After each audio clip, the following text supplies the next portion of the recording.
paz do Senhor para a igreja.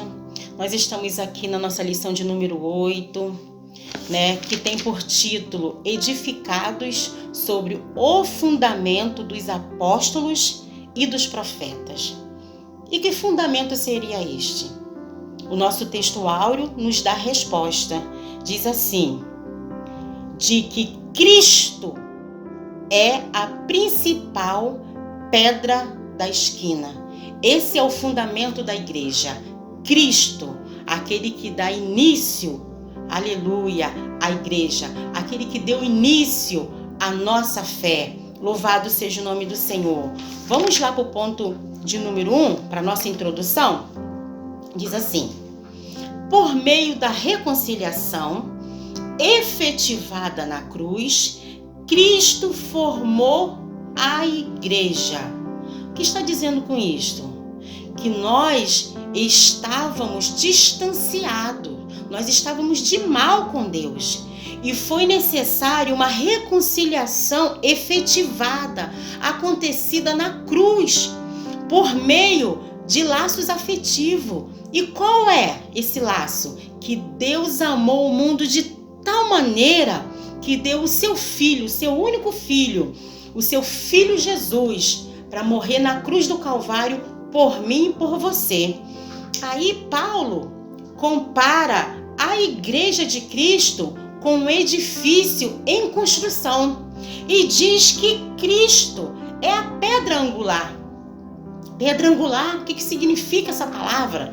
Aleluia! A pedra, ela era utilizada nas antigas construções e era caracterizada por ser a primeira, ou seja, a pedra fundamental, aquela que era assentada para dizer, aqui começou a construção. É essa, a pedra angular, aquela que dá início, e essa pedra é Cristo. Louvado seja o nome do Senhor. Cristo, o meu Cristo, o seu Cristo. Louvado seja Deus.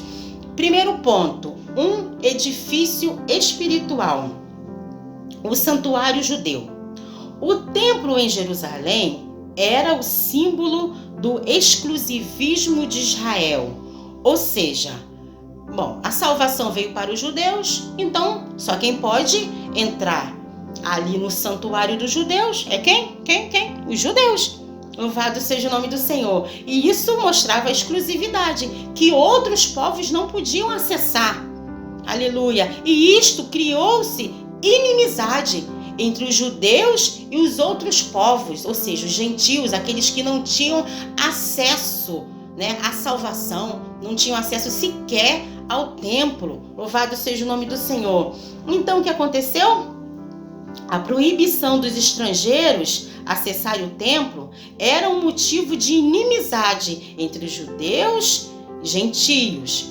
Mas ao reconciliar ambos os povos, Cristo aboliu as leis cerimoniais, desfez a inimizade entre eles e formou uma nova humanidade, a igreja. Louvado seja o nome do Senhor. Na igreja tem que ter o quê? Acessibilidade. A igreja, ela não pode ser um local de preconceito. A igreja não pode ser um lugar de imposições, a não ser que seja imposição da verdade. E qual é a verdade? A verdade, ela é a palavra. A verdade é a palavra. A palavra, sim, a palavra da verdade tem que ser imposta e posta. Louvado seja o nome do Senhor.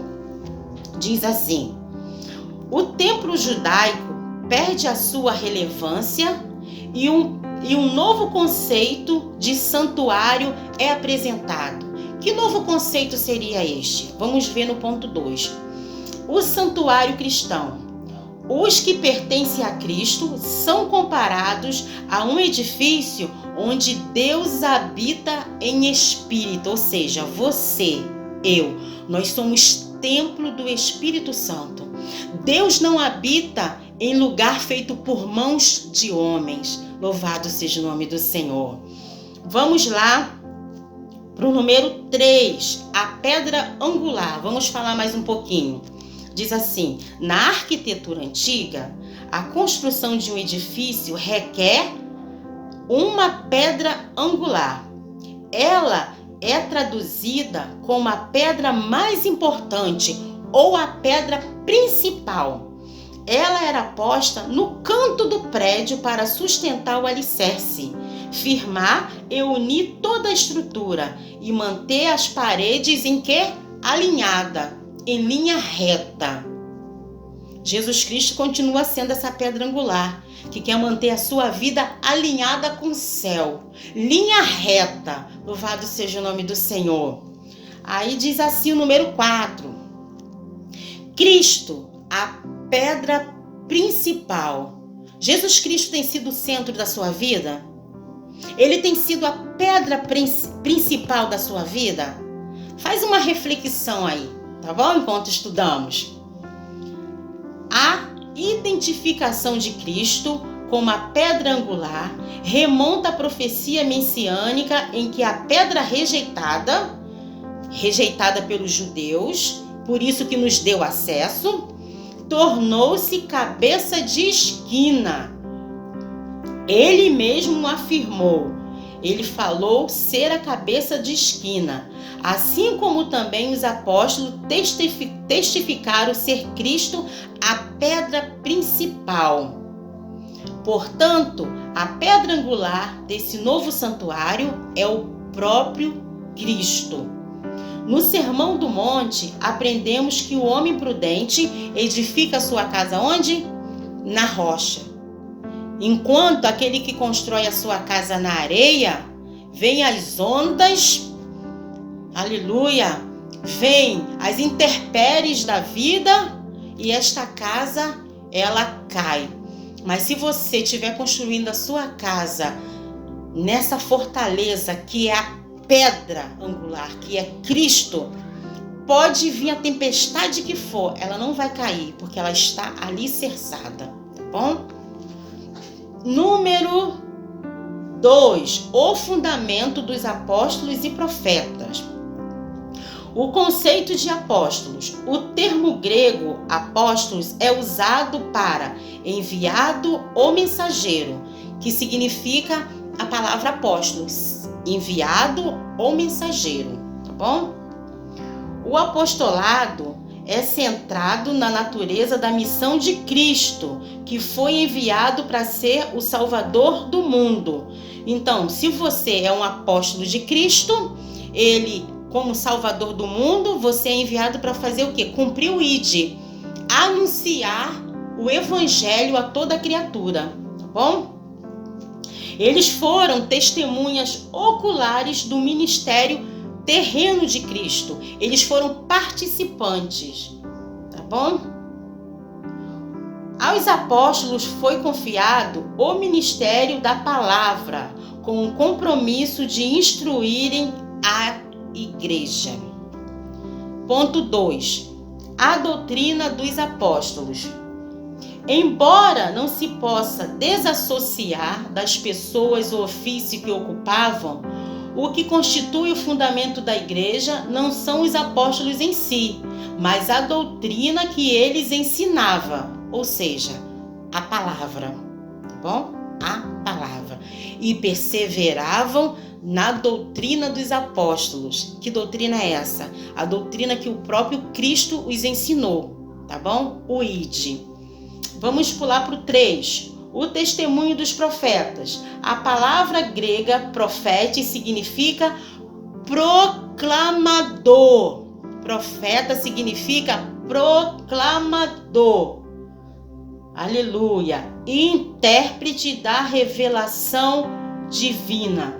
A ordem da frase em Efésios 2:20, apóstolos e profeta, indica tratar-se dos profetas da igreja. Nós somos também proclamadores da verdade, dessa essência, vida, porque a palavra de Deus transmite vida. Ponto 3.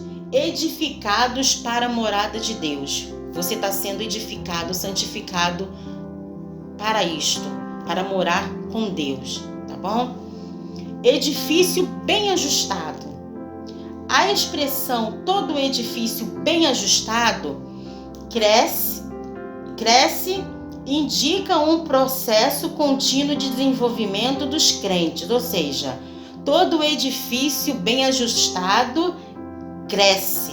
É um indicativo, aleluia, é um processo contínuo de desenvolvimento dos crentes. Assim como todas as partes do edifício precisam estar harmoniosa, tudo no seu devido lugar, nós também precisamos estar nessa harmonia, tá bom? Tudo no seu verdadeiro lugar. Nós dependemos de Cristo. O crescimento da igreja também depende de tudo ser bem ajustado a Cristo. Nessa caminhada, o salvo comporta-se como filho obediente. Você tem se portado como este filho obediente? Né? Você que está alicerçado na pedra, que é Cristo, você está fazendo a sua parte, né? Como você prometeu no dia do batismo, né? No dia que você estava ali prestes a descer as águas, eu me comprometo a ser um servo fiel, vim para trabalhar e não dar trabalho. Você tem se encaixado nisso? Vamos lá. Nessa caminhada, o salvo comporta-se como filho obediente e passa a evidenciar o fruto do Espírito. Quem está em Cristo dá frutos, frutos bons, frutos dignos de arrependimento. O desenvolvimento prossegue até alcançar a medida completa de Cristo, pois todo crente bem ajustado torna-se quê? Templo do Espírito Santo. E ele se santifica no Senhor, buscando a santificação dia após dia, sem a qual ninguém verá a Deus. Bom? Templo santo no Senhor. Número 2. A palavra aqui é usada como templo, é o vocábulo naon, que designa o recinto interior, lugar santíssimo, ou seja, lugar do encontro do sumo sacerdote com Deus. Todavia, a analogia paulina não se refere a uma estrutura material, mas sim ao crente que se tornou templo, ou seja, se separando do pecado. Quem pertence a Cristo, quer viver para Ele, separa-se do pecado. Vive coisas novas, coisas boas. Louvado seja o nome do Senhor. 3. Morada do Altíssimo. Agora você é morada do Altíssimo. Diz assim: no Antigo Testamento, a expressão morada de Deus fazia alusão ao tabernáculo e depois ao templo israelita. Indicava lugar de habitação permanente e de comunhão íntima. Isso indica que Deus habita em nós por meio de seu Espírito. Antigamente era o templo, né?